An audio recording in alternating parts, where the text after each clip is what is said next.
Welcome back. It's your boy JStan, one half of the dynamic duo, better known as In Retrospect Podcast. I appreciate you guys tuning in once again. The numbers on the first episode went crazy. Let's do it again. Always remember to hit the like button below. I need the engagement. We need the engagement. We appreciate you. So once more, welcome back to the show, Say Less, where we would usually look beyond the surface to find understanding when I'm with my co-host, Dashia D. But with me, we'll be looking at the surface for what it is. So we're going to get straight into it. So first on the docket, we're going to be talking about the DaniLeigh situation. DaniLeigh is a singer, better known for being in a relationship with the rapper DaBaby. They had a very public breakup. I want to say it was a couple of years ago now, but it was very public this morning, May 30th, 2023. She was arrested for DUI and has 3 felony charges that are pending towards her. She is alleged to have hit someone on a moped and drugged the person about a block before somebody waved down a cop to help resolve the situation.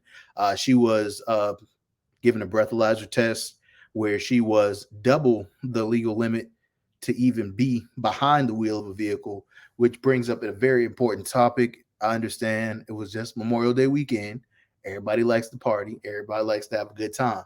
But you have to drink responsibly. It is important. Please, it is not worth it. This is just a very unfortunate situation due to the fact that this person that was hit, that was on this moped and, dragged, however you want to say it, a whole block. They're in severe and critical condition. They have a very severe spinal injury. That's nothing to play with. It's a very unfortunate situation. Thoughts and prayers are going out to the family from us here in Retrospect Podcast. But it's just very unfortunate. You see this a lot. So a lot of folks need to be mindful. Like, if you're going to go out and drink, do not get behind the wheel. It is not worth it. You're endangering yourself as well as somebody else. So don't ever think, oh, I got it. I'll be fine. I can do this. No, don't do it. It's not worth it. So once more, do not drink and drive. When you go out, you start drinking more than you anticipated, do not get behind that wheel. Find another way to get back to where you want to go. Don't do it. It's not worth it. So we're going to change gears now.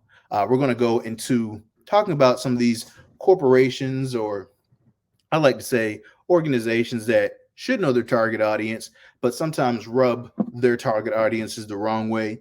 I recently saw something that was on social media as of recently when it came to big businesses, organizations that are going to be making a staple in the places where people like to go shop. The Target is the name of the organization that I saw on social media as of late. Target lost $10 billion in 10 days as stocks fall following boycott over LGBTQ friendly kids clothing. As you can see here, I have it posted as this video is playing as you are watching. I didn't realize that this was LGBTQ friendly kids clothing until I actually read the article, of course, looked a little closer. And from what I can see, it says the shirt reads, "Just be you and feel the love." That's what one shirt says. And the other shirt reads, "Trans people will always exist." So with that being said, it's important that, these organizations understand that you have an audience that you've already established, clientele, consumers that are purchasing from you. You have some folks that, don't agree with that. And that's completely understandable. A lot of folks are entitled to their own opinion, but you just have to be mindful of the folks that you are getting the most bang from your buck from, the folks that are spending the most money there. And I understand you're trying to make sure that you are inclusive with everything that is going on within your organization when it comes to selling. But as you can see, that is not what most of the people that shop there were going for. They weren't going for that. So they all got together and they boycott what was going on within Target. So Target has lost $10 billion in the last 10 days due to the fact that they just weren't mindful of their target audience. And it just reminds me of a situation that took place, I want to say last week, with Bud Light. Bud Light recently had a social media effort with transgender personality Dylan Mulvaney. Their sales plummeted immediately after they put it out. It's once again, a key factor in everything that is going on when you're going about selling a product or service to a group of people. If you do not know your target audience, of course, you will suffer. And that is what happened to Bud Light. Because for instance, most of the folks that are Bud Light consumers, statistics have been done, written in this article that I read, that most Bud Light consumers that were boycotting are extremely conservative. So that's just something to be mindful of for the folks that are in these positions of marketing and trying to be inclusive to all. If your foundation is built off of said consumers that have been supporting you for years, if you go against the grain, you will get boycotted, and it is not a game. The power of folks coming together and saying that we're not going for this is extremely it's showing. People are coming together. It's very interesting to see when in a place where a lot of folks may say that there are a lot of different ideas that floating around out there, but as you can see, when folks don't agree with an idea, they will come together and they will boycott. Organization, corporation, does not matter.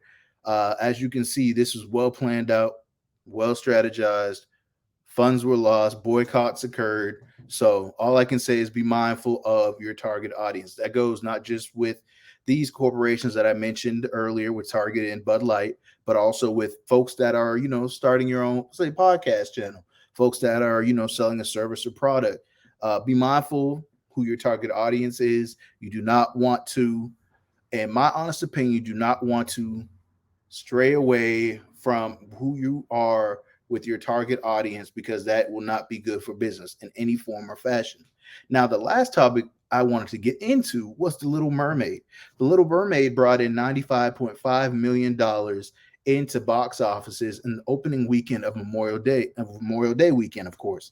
It took $250 million for the budget to make the movie. Me personally, I feel like it was a great movie. Have I seen it?